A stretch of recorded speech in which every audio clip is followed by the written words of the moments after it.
Now we have difference of two cubes. Example number 3, factor x cubed minus 64. Okay, our next step is to change x cubed minus 64 in exponential form.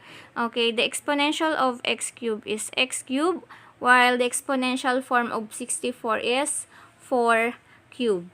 Okay, and then, gagamitin natin yung pattern which is para sa difference of two cubes. Okay, the pattern is we have x cubed minus y cubed equals the quantity of x minus y times the quantity of x square plus xy plus y square. Okay, so ang pinagkaiba lang kanina ng sum, okay, sa sum kanina, which is yung binomial factor niya is sum din.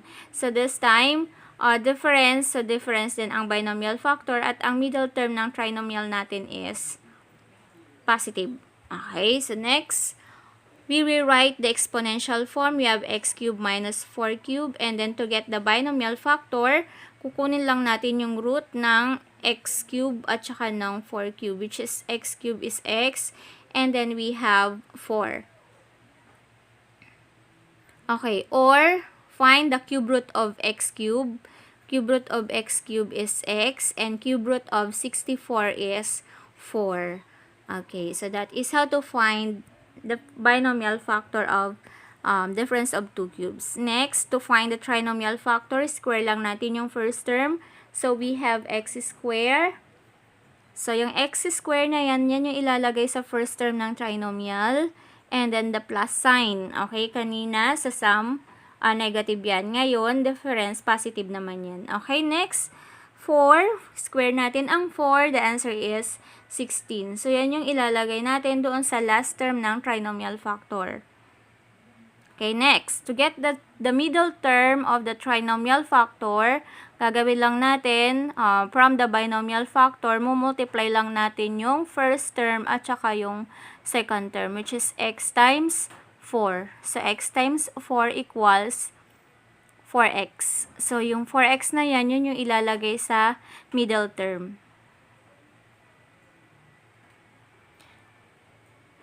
Therefore, the factor of x cubed minus 64 is the quantity of x minus 4 times x squared plus 4x plus 16.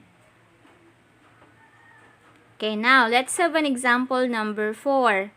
Factor 27x cubed minus 8y cubed. Okay, the first step is to change it into exponential form. So, we have the exponential of 27 is 3 cubed. Exponential of x cubed is x cubed. Minus exponential of 8 is 2 cubed, y cubed. Okay, and then we're going to follow this pattern. Next, we rewrite the exponential form, and then to get the binomial factor, kukunin lang natin yung mga roots, which is yung 3x and 2y.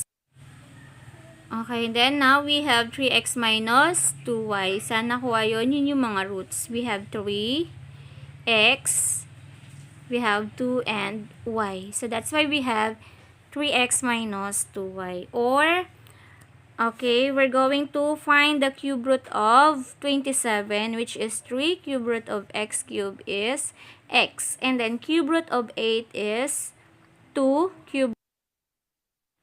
Cube root of y cubed is y. Okay, so that's why we have 3x minus 2y. Then, to get the trinomial factor, okay, we square the first term of the binomial, which is 3x squared. So, 3 squared means we multiply 3 2 times. So, 3 times 3 is 9. And then, we have x squared. So, yan yung ilalagay natin sa first term ng trinomial factor. Next, on the second term of the binomial, we have negative 2y. Then, we square 2y. Then, it is equal to 4y squared. So, yan naman yung ilalagay doon sa last term ng trinomial natin, trinomial factor. And then, to get the middle term, ang gagawin natin, okay, from the binomial factor, imumultiply natin yung first term at saka second term ng binomial factor, which is we have 3x times 2y. So, 3x times 2y is equal to 6xy. So, yan yung ilalagay natin sa middle term ng trinomial factor natin, which is 6xy. Okay, therefore, the factor of 27x cubed minus 8y cubed is 3x minus 2y times the quantity of 9x squared plus 6xy plus 4y squared. Okay, so that is how to factor the sum and difference of two cubes. Okay, now it's your turn and try your best. Okay, so this is for your activity. Number 1, factor x cubed minus 64y cubed. Number 2, factor 27x cubed plus 125y cubed. And number 3, factor 125x cubed minus y cubed. And number 4, factor x cubed plus 216y